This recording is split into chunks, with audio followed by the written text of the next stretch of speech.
पीरगुल Hasan town, पीर Ahmad Zaman town, सर्वे 103 104 phase 2 block B में plot की और विलास की खरीदो फरोख्त के लिए रब्ता करें 0314994467 0333503620 को। अस्सलाम वालेकुम नाज़रीन, कैसे हैं आप लोग? खैरियत से? मैं आपका अपना होस्ट आतिफ रहमान खान आपके अपने बेधड़क शो में एक दफ़ा फिर आपकी खिदमत में हाजिर हूँ। आज के शो में जैसा कि हमने आपसे वादा किया था, बेधड़क का आपका से ये वादा था कि हम ऐसी तमाम सोसाइटीज़, ऐसे तमाम प्रोजेक्ट जो कि विदाउट परमिशन के, विदाउट एनी मैप के काम कर रहे हैं, जिन्होंने 2 नंबर प्लॉट आवाम को बेचे हैं, हमारी मासूम आवाम को, हमारी गरीब आवाम को, वो हमें कॉलें कर रहे हैं। मैं आपको अगेन बताता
में कि आप लोगों को सोसाइटी के पूरे रजिस्टर्ड होती है डिप्टी रजिस्ट्रार के पास, डिप्टी रजिस्ट्रार कराची डिवीज़न, उनके पास रजिस्टर्ड होती है। बाय रूल्स आपको सारे पता होते हैं, डिप्टी के पास होते हैं। हम तो रजिस्ट्रार कंप्लेन जहाँ आती है हमारे पास, वो कंप्लेन किस सोसाइटीज़ की आती है वो भी हमें चाहिए, और उनकी जो लिस्ट है पूरी जो आप लोगों के पास है कि भाई ये सोसाइटी बिल्कुल गैर कानूनी है।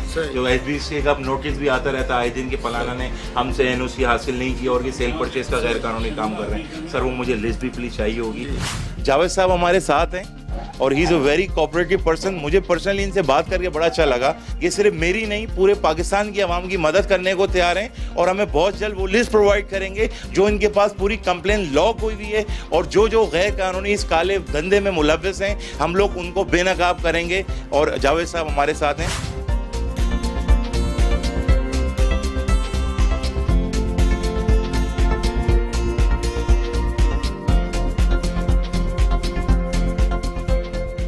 मोहम्मद अशफाक साहब यहाँ पे एज ए इंस्पेक्टर हैं, वेरी सीनियर पर्सन है। थोड़ी सी हम इनसे भी बात करेंगे। जावेद साहब एक बात मुझे बताएगा, ये हमारा बेधड़क शो है, मुझे औरतें और बहनों की कॉलें आ रही हैं कि हमने अपना सोना बेचा, हमने बड़ी कीमती चीज़ें बेची, किसी ने अपनी गाड़ी बेची, किसी ने बाहर से पैसे मंगवाए, मगर उनकी कोई सुनवाई नहीं हो रही है। वहाँ पे उन्होंने प्लॉट खरीदे, वो ज़मीन अवेलेबल नहीं, कोई किसी हवाले से कर रहा है। तो जब तक हमारे पास कॉन्क्रीट सर कुछ हाथ में नहीं होगा आप लोगों की तरफ से, हम कुछ भी नहीं कर सकते। तो हमारी जावेद साहब से बात हुई है, वो कह रहे हैं हम आपको लिस्ट प्रोवाइड कर रहे हैं, जो आप लोगों के पास जो कंप्लेन है पूरी वो लिस्ट मुझे चाहिए होगी, और जो आप लोगों के पास वो जो है कि ये सोसाइटियाँ सही नहीं है। हम तो करते हैं सोसाइटी रजिस्टर्ड रिहेबिलिटेड लोगों के लिए, क्योंकि हम उनको प्लेटफॉर्म देते हैं। ज़मीन जो है वो रेवेन्यू देती है, KMC देती है, KDA देती है।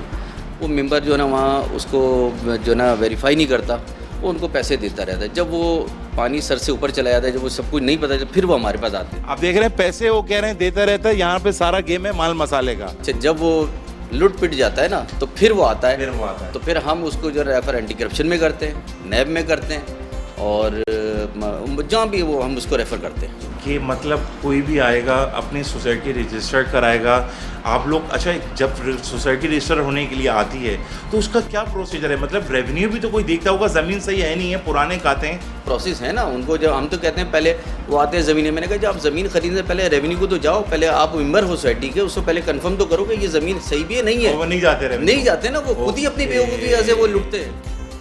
उनको वो सब बात, भाई आप पहले तो जाए ना कि आपने 5,000 दिए 10,000 दिए, तो पहले आप अपनी उसे मालूम तो करें कि आपको उसे वो अलाटमेंट कुछ नहीं देता, वो जाली नक्शा है। जब वो लुट पिट जाते हैं सब कुछ, फिर आते हैं हमारे पास। बहरहाल आपसे मिलकर मुझे अच्छा लगा, you are very nice person, जज़ाकल्लाह। चाय थोड़ी देर में पियेंगे, थोड़ा ज़रा उनसे मिलने, जावेद साहब से लिस्ट ले लें, फिर मैं आता हूँ। Thank you so much. Saqib हमारे साथ हैं, साकिब अली शाह साहब। साकिब क्या कहना है आपका इन सब अवामिल के पीछे? आप जो खुद की सारी चीज़ें देख रहे हो कि मतलब कुछ है ही नहीं, सोसाइटी यहाँ पे लिस्ट हुई, रेवेन्यू ने इशू की, उसके बाद ज़मीनें बिक गई हैं, बाद में कंप्लेन करने यहाँ पे आ रहे हैं, पैसे भी गए, पूरी मेहनत की कमाई तेल हो गई। नहीं देखिए, हमारा ये प्रोग्राम करने का मकसद ये है कि सबसे पहले जो ये हम प्रोग्राम लेके आए, जिस तरह कराची की आवाम को बेदर्दी से लूटा गया, ठीक है, ये प्रोग्राम कराची की पब्लिक के लिए लेके आए। इसका जैसे हमने 2-3 सोसाइटियों का इससे पहले रिव्यू किया, तो मैं आतिफ रहमान खान साहब आपको ये बताना चाहूँगा कि ऐसे बेदर्दी से लूटा गया कराची की आवाम को कि जो सोसाइटियाँ होती थी वो 3-4 साल तक ये कराची की आवाम, पूरे पाकिस्तान की आवाम वहाँ उस सोसाइटी में इन्वेस्टमेंट कर चुकी होती है। फिर जब वो मुकम्मल तौर पे इन्वेस्टमेंट कर चुके होते हैं, तो फिर बाद में 3-4-5 साल के बाद उन्हीं आवाम को पता चलता है कि भाई इसका लेआउट प्लान नहीं है, ये सोसाइटी जाली है। जब देखें, जब ये तो काम अदारों का है ना, ये इनका काम है कि भाई ये पब्लिक तक वो कैसे बगैर एनओसी के, बगैर लेआउट प्लान के वो कैसे वहाँ पे कटिंग कर रहे हैं, वो कैसे ज़मीनें फाइल सेल कर रहे हैं। तो ये इनका काम होता है कि भाई वो इनको एनओसी नहीं है तो उस सोसाइटी को वो ब्लॉक करें वहाँ पर। आप उनको जाके तो रोकें, जो पैसा लग रहा होता है कराची की आवाम का, पाकिस्तानी आवाम का पैसा लग रहा है, कम से कम वो लोग तो ना फंसें। 4 साल पीछे चले जाएँ, उन्होंने 20-25-50 लाख रुपए की फ़ाइल दी, आज वो नीचे ज़मीन ही नहीं है, वो फाइल ही नहीं है। आज देखें वो इन्वेस्टमेंट उनकी किधर गई। तो ये इदारों का काम है कि भाई उन सोसाइटी के ऊपर एक्शन लें। आपने कैसे, जावेद साहब ने हमसे मतलब कमिटमेंट किया है, तो उनसे चल के लिस्ट लेते हैं ताकि फिर सारी चीज़ों को गो थ्रू करें। सामने तो लेके आए ना कि वो इतनी ज़बरदस्त सोसाइटियाँ कौन सी हैं जिन्होंने सबकी मेहनत की कमाई को बिल्कुल तेल कर दिया है।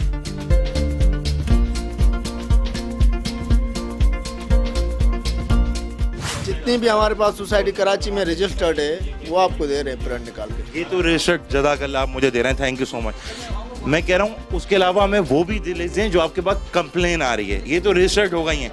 बैठे हुए नवीद साहब बैठे हुए यहाँ पे, नवीद साहब के पास लेके जाएं, बाकी वो प्रिंट आपको कंप्लेन के यहाँ पे अच्छा एक बात बताएं, जो यहाँ पे कंप्लेन डिपार्टमेंट है उसको कौन पर्टेन करता है, कौन लीड करता है? ठीक है, आपने लिस्ट का वादा कर लिया, कितना टाइम लगेगा? दे रहे हैं आपको कंप्यूटर में से निकाल। ये तो एक लीगल लिस्ट आ गई कि सोसाइटी बिल्कुल रजिस्टर्ड है, डन हो गया। मगर सर रजिस्टर्ड है जितनी कराची में, मैं समझ गया, ये तो कराची में रजिस्टर्ड आ गई है, मगर ये कैसे आवाम को पता चलेगा कि कौन सी सोसाइटी में इन्वेस्ट करें, कौन सी सोसाइटी अच्छी है? देखें, आपके पास जब कंप्लेन आ रही है, आप कह रहे हैं बल्क में अनकाउंटेबल है, तो उतने सारे लोग हैं, उनका होगा कैसा एट द एंड? ये बात मैं कर रहा हूँ कि ये तो लिस्ट हमें मिल जाएगी, मगर हमारे तो काम की वो लिस्ट है जो आपके पास कंप्लेनें आ रही हैं, असल चीज़ जिसमें पूरे डिपार्टमेंट का रोल पता चलेगा असल में कि कैसे ज़मीन इशू हुई, नक्शा पास नहीं था, क्या क्या मामला हैं, क्या क्या लवाजमात हैं। सर वो भी तो लिस्ट आई होगी ना? आपको मुलाकात करवा दें। मतलब एक बूढ़ी औरत हैं, वो आई हैं, वो रो रही हैं, उनका प्लॉट ही अवेलेबल नहीं है, ना ज़मीन अवेलेबल है। उनको फिजिकली अपनी ज़मीन को देखनी चाहिए थी कि आया सोसाइटी के पास उसके डॉक्यूमेंट। लोग मासूम हैं, लोग मासूम हैं। ये कि एंटी करप्शन अपनी इंक्वायरी खोल देती है, फिर नैब अपनी इंक्वायरी खोल देती है, तो इंक्वायरीज के अंदर मामला चलते रहता है और करप्शन बेइंतहा है। देखिए, मैं आपको बताऊँ, सिंध के अंदर ज़मीनों में इतनी करप्शन है।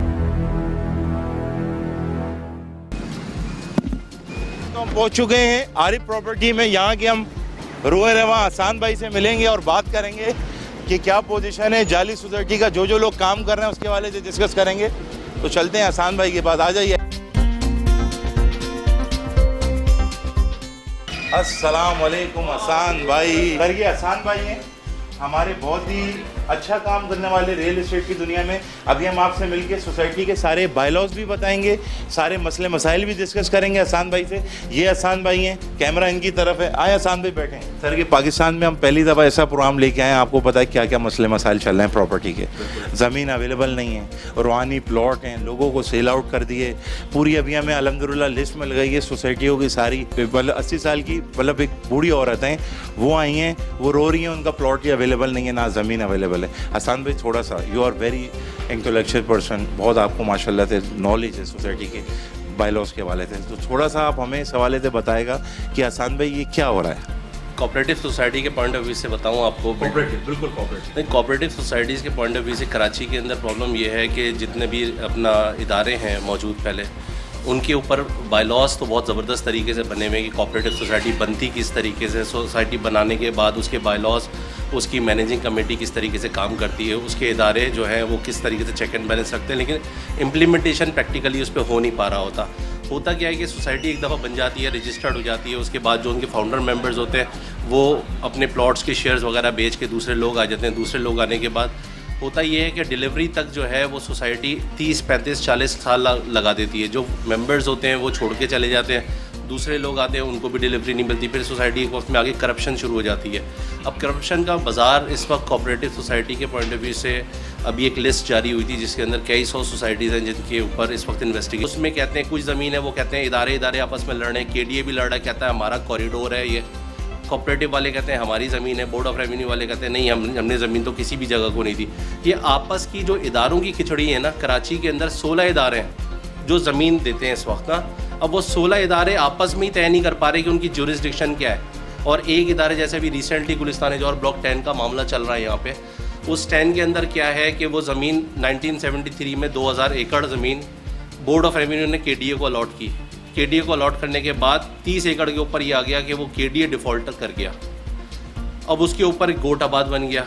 अब गोट आबाद बन के 600 मकानात वहाँ पे बन गए। अब एक प्रॉपर्टी आ गई KDA वालों की, एक प्रॉपर्टी आ गई गोट आबाद वालों की।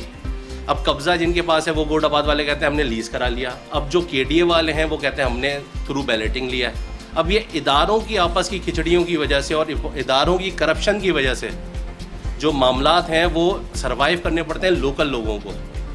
ऐसे ही कोऑपरेटिव के अंदर होता है, ऐसे ही कोऑपरेटिव सोसाइटीज़ के अंदर क्या होता है कि सोसाइटीज़ क्या होता है, ज़मीन उनके पास है नहीं, ज़मीन उनके पास 50 एकड़ की है, मेंबर्स उन्होंने बना लिए 500 एकड़ के, ठीक है, उस पर कोई चेक एंड बैलेंस नहीं है, उस पर वो अलॉटमेंट्स भी इशू कर देते हैं, उसके बाद वो साइट प्लान्स भी इशू कर देते हैं। जब ज़मीन डिलीवरी की बात आती है कि भाई आप उसमें आउटर डेवलपमेंट या इंटरनल डेवलपमेंट के ऊपर आएँ, तो पता चलता है कि जो ज़मीन ही नहीं है, 20 साल पुराना जिसने प्लॉट लेके रखा हुआ है, तो वो कह रहे हैं आप हमारी सोसाइटी के शेयर होल्डर तो हैं, आप हमारे मेंबर तो हैं, लेकिन आप हमारी सोसाइटी का अलॉट ही नहीं है। तो मिलता नहीं है लोगों के ऊपर से। कोऑपरेटिव का जो सिस्टम है उसको तबाह कर दिया गया है और करप्शन बेइंतहा है। देखिए मैं आपको बताऊँ, सिंध के अंदर ज़मीनों में इतनी करप्शन है। एक बोर्ड ऑफ रेवेन्यू ने लार्मिस के नाम से एक वो बनाया था, land acquisition system, management information system, अब उसको ही इम्प्लीमेंट नहीं किया जा रहा। वन विंडो सर्विसेज ही नहीं है। अब आप अगर कोऑपरेटिव सोसाइटी चलाना भी चाहें, माजरत के साथ मैं बहुत कड़वी बात कर रहा हूँ कि अगर आप चलाना भी चाहें सही तरीके से, तो आप चला नहीं पाते क्योंकि इदारों में करप्शन इतनी है।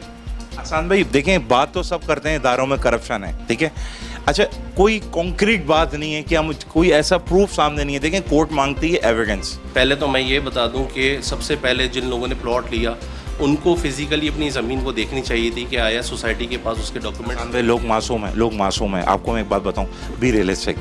आप पाकिस्तान में आप समझते हैं 99% आवाम भोली है, मासूम है। मैं आपको अभी अपनी आंखों देखा केस देखता हुआ आ रहा हूँ, सब मौजूद है, हमने रिकॉर्ड भी किया है। उसने वो क्या करती है, नॉर्मल एजेंट के पास गई, उन्होंने प्लॉट खरीदे, उनकी बातों में आके, ठीक है, कोई वेरिफिकेशन नहीं कराता, कुछ भी नहीं कराता।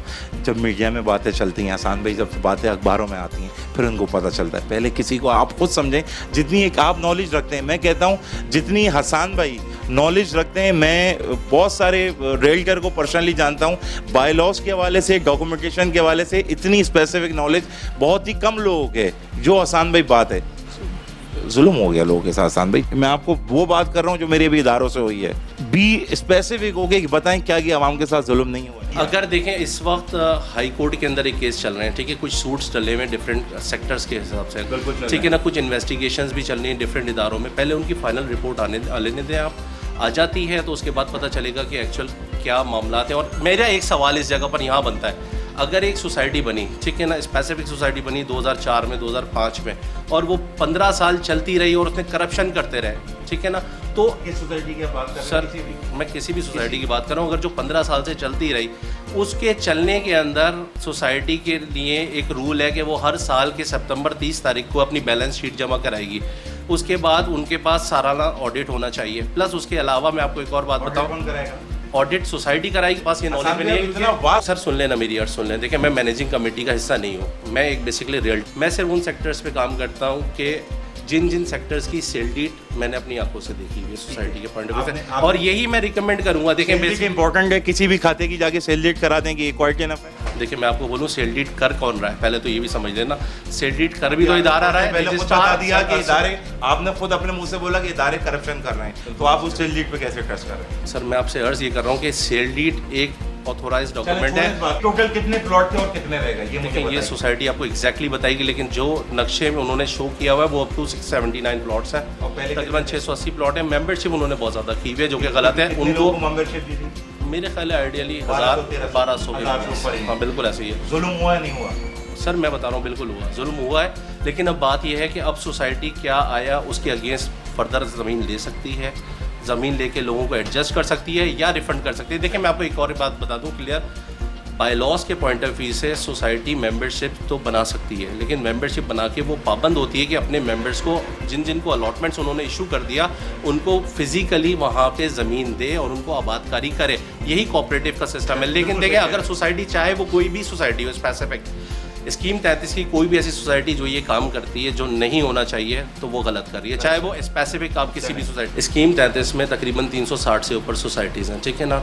ये वो लिस्ट है जो हमें अपने सोर्स से मिली है और इनके तमाम केस एंटी करप्शन और नैब को भेज दिए गए। ठीक है, अब इसमें किस किस लेवल की करप्शन है उसके ऊपर तो इन्वेस्टिगेशन चल रही होगी ना। बिल्कुल चल अब देखें बात ये कि इदारा कौन सा इदारा इन्वेस्टिगेशन कर रहा है, उसकी क्या इनिशियल फाइंडिंग्स हैं, क्या फाइनल रिपोर्ट है और क्या वो कोर्ट में जाके जस्टिफाई कर सकता है। देखिए मैं आपको एक और बात बताऊँ, लोग तो लोग तो चले गए, लोग तो 26A में भी तबाह बर्बाद हो गए, लोग 48A में भी तबाह बर्बाद हो गए, लोग 26 में भी तबाह बर्बाद हो गए। ठीक है, 26B का आपको सारे मामला पता हैं, ये आपको पता है, लोग तबाह बर्बाद हो चुके हैं। अब जब कोर्ट फैसला करेगा it will take hell of time, court जब हेयरिंगें होंगी जब होगा, लोग तबाह बर्बाद हो चुके हैं, नहीं हुए तो आप मुझे बताएं। देखिए बिल्कुल मैं आसान भाई बेधड़क बात सर बेधड़क की बात कर रहा हूँ, इसीलिए खुल के नाम लेके खुल लेके बता रहा हूँ। लोग तबाह बर्बाद हुए नहीं होने। सर मुझे जवाब देने दें आपको। देखिए मैं आपको एक बात बताऊँ कि सोसाइटी अगर उसको टेकअप करती है मामले को और उसको संभाल लेती है और लोगों को डिलीवर कर देती है तब तो शायद कुछ लोगों का अजाला होगा। अदरवाइज़ अगर सोसाइटी सरेंडर कर देती है या उसकी करप्शन बाकायदा प्रूव हो जाती है, जो कि अभी अंडर इन्वेस्टिगेशन है, ठीक है, अगर वो प्रूव हो जाती है तो अल्टीमेटली लोग तबाह होंगे, ठीक है ना। और जो सोसाइटी ने पेमेंटें ली हैं लोगों से, फिर वो पेमेंटें अजाला उनको सोसाइटी करेगी। लेकिन सोसाइटी किस आसान भाई एक बात छोटी सी बात आई है, एक 2, 4, 5 लाख रुपए का प्लॉट 20 से 25 लाख रुपए का हो जाता है। एक नॉर्मल एंड यूज़र हमसे आप मतलब किसी से भी आके जो प्लॉट खरीदता है वो खरीदता है 18 से 20 लाख रुपए का। सोसाइटी कितने रुपए का क्लेम करेगी? मेंबरशिप का ही करेगी ना, जो मेंबरशिप कॉस्ट। इस बात का जवाब आपको दूँ, देखिए हमारी ये जो कौम है ना, ये 2 दफ़ा आलू घुमाती है और 2 दफ़ा बुराई करती है ठेले वाले के साथ और कहती है ये आलू तुम सही नहीं दे रहे और ये आलू हम नहीं ले रहे, ठीक है ना। लेकिन यहाँ पे प्रॉपर्टी का इशू ये है कि लोगों को, मैं आपको प्रॉपर्टी से पहले ये बताऊं, आम लोगों को छोड़ें, मैं आपको एज अ रियल्टर बताऊं, हमारी बदकिस्मती हमारी कौम की भी है और हमारी हुकूमतों के हुक्मरानों की भी रही है कि यहाँ पे कोई रेगुलेटरी अथॉरिटी बनाई नहीं। रियल एस्टेट वालों के पॉइंट ऑफ व्यू से लोगों को रूल्स का पता नहीं है कि बता रहा है ना, बेधड़क आ गया ना आसान भाई इसी खिदमत में। मैंने इसी नहीं कहा तो रियल एस्टेट वालों के ऊपर रेगुलेटरी अथॉरिटी बननी चाहिए।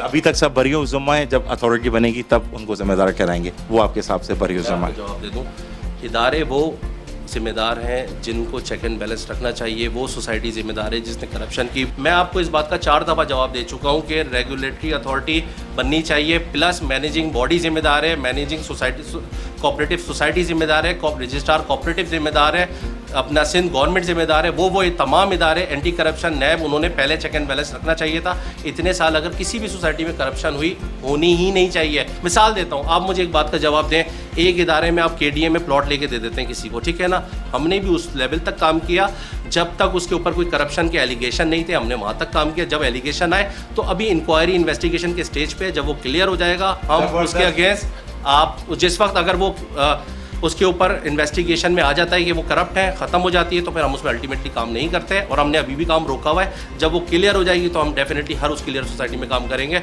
और मेरी साथ साथ फिर अर्ज़ यही है कि कोऑपरेटिव सोसाइटीज़ में जितनी इन्वेस्टिगेशन चल रही है, इदारे उनको जल्दी से जल्दी उसको ख़त्म करें, जो जो लोग उसके मुलविस हैं उनको उसकी सज़ा दें, और जो जो करप्शन करता जा रहा है, चाहे वो कोई भी कोऑपरेटिव सोसाइटी हो, उसको उसके ऊपर चेक एंड बैलेंस रखें। सोसाइटी जो लैंड गिविंग अथॉरिटी, चाहे वो माजरत से केडीए हो, डीएचए हो, कैंटोनमेंट हो, आपके पास कोऑपरेटिव सोसाइटीज़ हो, कोई प्राइवेट बिल्डर हो, कोई सुई गैस हो, रेलवे हो, XYZ जो भी इदारा है जो ज़मीन की एनओसी देता है, जो उसको ट्रांसफ़र करता है, तो वो इदारा उस ज़मीन को देने का पाबंद है। बीइंग अ रियल्टर हम उसमें सिर्फ 1% कमीशन लेते हैं और यही काम हम करते हैं। हम एज अ रियल्टर से जब हमारे पास तालीम आ जाएगी, हमें पता चलेगा ये सोसाइटी सही है, तो हम उसके अंदर, और इदारे भी होने चाहिए जो हमें बताएं कि ये सोसाइटी सही है, क्लियरेंस देनी चाहिए। अब एक इन्वेस्टिगेशन 12-12, 15-15 साल चल रही होती है एक इदारे के अंदर, 12-15 साल तक क्या उसमें सेल परचेज रुक जाती है? अगर उसमें करप्शन साबित होती है तो उसको फ़ौरन ही उसका रिकॉर्ड को सीज भी करना चाहिए, उसको रोकना चाहिए उसमें सेल परचेज को। सेल परचेज ड्यूरिंग इन्वेस्टिगेशन चल रही होती है, जब फाइनल डिसीजन आता पता चला उस ड्यूरिंग इन्वेस्टिगेशन 50 बंदों को और ट्रांसफ़र हो गया प्लॉट। आपने अभी ऑन कैमरा खुद बोला कि जिम्मेदार खरीदने वाले हैं और बेचने वाले हैं। मैंने नहीं कहा सान भाई, आपने कहा, और आप अपने उसी बात को डिनाई कर रहे हैं। तो मुझे ये हाँ, इसका जवाब आप शॉर्ट दे देगा। सर मैंने कहा बेचने वाले, बेचने वालों से मुराद है कोऑपरेटिव सोसाइटी और उसकी मैनेजमेंट। खरीदने वाले वो लोग जिनको एनओसी के बगैर वो परचेज करते हैं। हो गया। अच्छा, बेचने वाले सोसाइटी वाले, लेने वाले वो हैं, तो रियल्टर बेचने वाले नहीं हो इसका मतलब? सर ये रियल्टर्स के पॉइंट ऑफ व्यू से मैं आपको जवाब दे चुका हूँ ऑलरेडी 3 दफ़ा। एक बात आप मुझसे रिपीट कर, मैं फिर अर्ज करूँगा, रेगुलेटरी अथॉरिटी बननी चाहिए, चेक एंड बैलेंस होना चाहिए, लाइसेंस होना चाहिए। जब तक ये लाइसेंस नहीं बनेगा, यहाँ पे बेसिकली हर किस्म के लोग करेंगे। और साथ साथ मैं आपको एक और बात बताऊँ कि रियल्टर के ऊपर नजर डालने से बेहतर है इदारे जो पाबंद हैं चेक एंड बैलेंस रखने के, वो उनके ऊपर मजबूती से चेक एंड बैलेंस। हसान भाई का मेरे पास इस चांस आ गया है, मैं अपना मौके बड़ा क्लियर पेश करता हूँ। मैं कहता हूँ कि हमें अपना किबला दुरुस्त करना चाहिए, ना कि हम दूसरे पे उंगलियां उठाएं। जब हमें पता है कि ये स्कैम सोसाइटी है, ये एक ऐसी सोसाइटी है, बेरहम सोसाइटी है, तो फिर हम उसमें काम ही क्यों करें? हसान भाई से हमारी नोक झोंक भी हुई, तमाम हकाइक भी हम सामने लेके आइए, मगर ये मेरा आपसे वादा है कि मैं इंशाअल्लाह ताला हर प्रोग्राम में जो जो स्कैम सोसाइटी हैं उनको भी हम साथ साथ बेनकाब करेंगे। बहुत बहुत शुक्रिया आज का के प्रोग्राम देखने का। मैं आतिफ और रहमान खान, आपका अपना होस्ट बेधड़क प्रॉपर्टी शो में। अभी हम आपसे मिलेंगे बेधड़क लाइव में। मेरे साथ इस वक्त अलसैयद मार्केट के CEO साकिब अली शाह भी मौजूद हैं। इसके बाद हम आपसे सेगमेंट में मिलेंगे बेधड़क लाइव में। Stay with us. अस्सलाम वालेकुम नाज़रीन, कैसे हैं आप लोग? खैरियत से? मैं आपका अपना होस्ट आतिफ रहमान खान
रोज़गार होगा, जॉब्स कहीं अच्छी मिलेगी।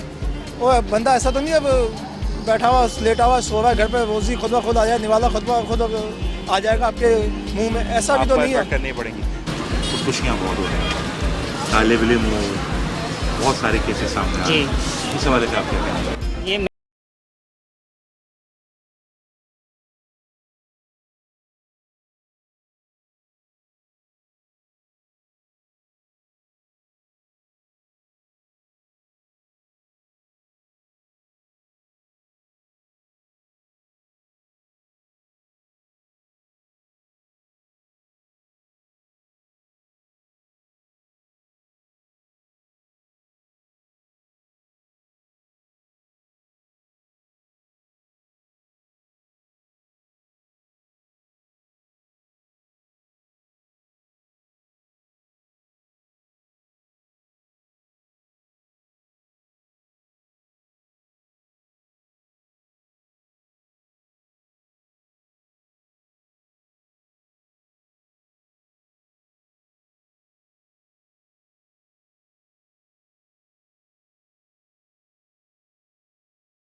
खुदकुशियाँ बहुत हो रही हैं आजकल माशरे में, क्या रीज़न है इसके पीछे?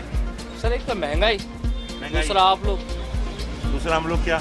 यानी आप बैंकर्स जो हमें रोज रोज नई नई खबरों से आगाह करते हैं। अच्छा, तो इस बात से डिप्रेशन हो रहा है।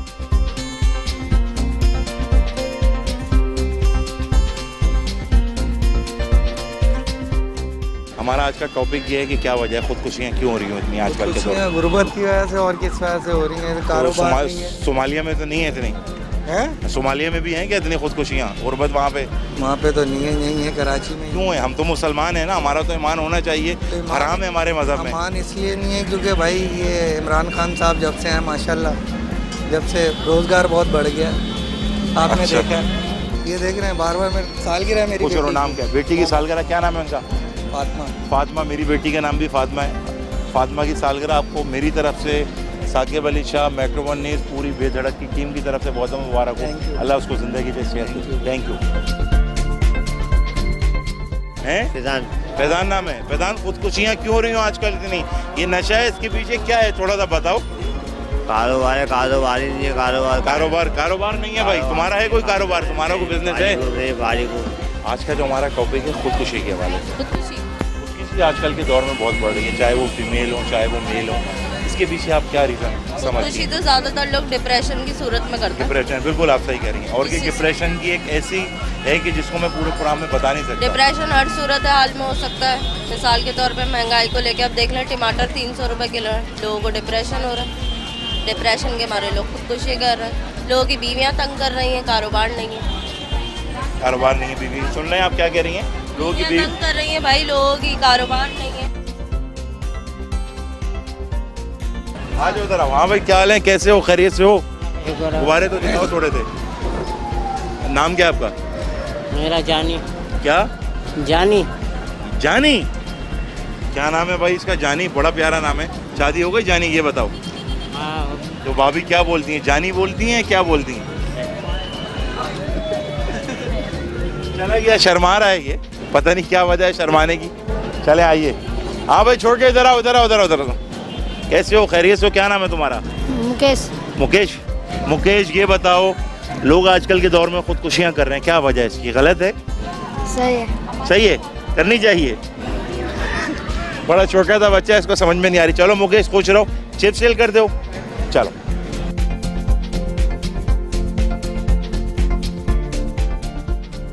अस्सलाम वालेकुम, क्या हाल है? आ जाओ, कैसे हो आप? खैरियत से हो? ये होते हैं इंसान, देखो दूर से ही पता चलता है कोई चलते हुए आ रहा है। आप कैसे हो? खैरियत से हो? क्या नाम है आपका? खुर्रम भाई। करते क्या है खुर्रम भाई? मेरी अंदर ज्वेलर्स की शॉप है। चले माशाल्लाह, ज्वेलर्स की आपकी शॉप है। खुर्रम भाई ये बताएं, खुदकुशी आजकल के दौर में इतनी बढ़ रही है, हमारे मजहब में हराम है ये, क्यों लोग इसके पीछे पड़ गए? क्या वजह है? डिप्रेशन है, कोई कह रहा है महंगाई है, कोई कुछ कह रहा है, आप क्या कहते हो? एजुकेशन की कमी है। वाह, सब शऊर की बिल्कुल। नरेंद्र मोदी को खुदकुशी के वाले थे, आप क्या पैगाम दोगे? वो आपका कैमरा है। वो पागल आदमी है, उसको कर लेनी चाहिए। Well check. Okay Khurram, thank you, खुश रहें। अस्सलाम वालेकुम, कैसे हो? खैरियत से हो? पर्स बेच रहे हो? कितने का है पर्स? एक नॉर्मल पर्स कितने का अगर लेना हो तो? जो है 350 के हैं और 400। सही यार, रेट तो बिल्कुल मुनासिब है। आपका नाम क्या है? नाम क्या है? मोहम्मद आसिम। आसिम भाई, लोग खुदकुशियाँ बहुत कर रहे हैं आजकल के ज़माने में, क्या वजह है? महंगाई। साकिब, लोग आजकल के दौर में खुदकुशियाँ बहुत कर रहे हैं, क्या रीज़न है इसके पीछे? महंगाई बहुत हो गई है और दूसरा सैलरियाँ नहीं है लोगों की, रीज़न मेन यही है सारा। महंगाई है। हाँ, जॉबें नहीं मिल रही हैं लोगों को। क्या हाल चाल है? कैसे हो? क्या नाम है? मोहम्मद मुदस्सिर। मुदस्सिर भाई, क्या करते हो? जल्दी बताओ, जल्दी। मैं के इलेक्ट्रिक में होता हूँ। के इलेक्ट्रिक में होता है, बड़ा काम का बंदा है भाई। घर में जो लाइट आ रही है जा रही है, उसमें आपका बड़ा किरदार है। खुदकुशियाँ बहुत हो रही हैं आजकल, क्या बोलते हो?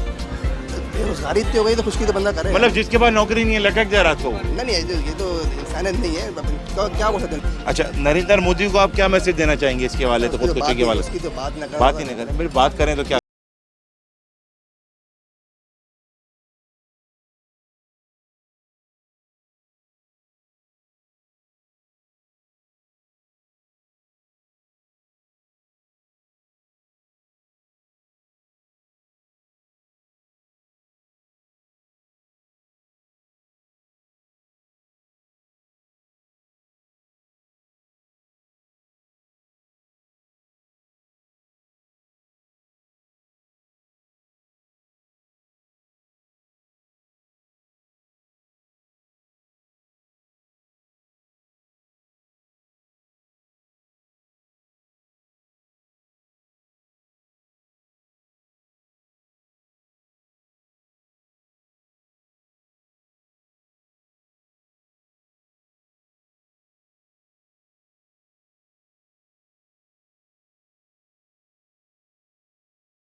जब किसी के दिल में खुदा ना खास्ता इसका ख्याल भी आए तो नीचे हमारा नंबर गिवन है, हमसे कॉल करें, हमसे रब्ता करें, हम आपको बताएंगे कि ये कितनी गलत चीज़ है। एक बंदा तो इस दुनिया से चला जाता है, उसके पीछे क्या होता है वो देख नहीं सकता, वो सोच नहीं सकता, उसके बच्चे किस तरह रोते हैं, उसकी वाइफ किस तरह रो सकती है, उसकी माँ, उसकी बाप, उसकी फैमिली, उसके दोस्त, क्या हाल होता है। बेधड़क लाइव में मैं अब आपसे इस प्रोग्राम में इजाज़त चाहूँगा। मिलते हैं इंशाल्लाह अगले हफ्ते एक नई बेहतरीन किस के साथ, बेधड़क टॉपिक के साथ।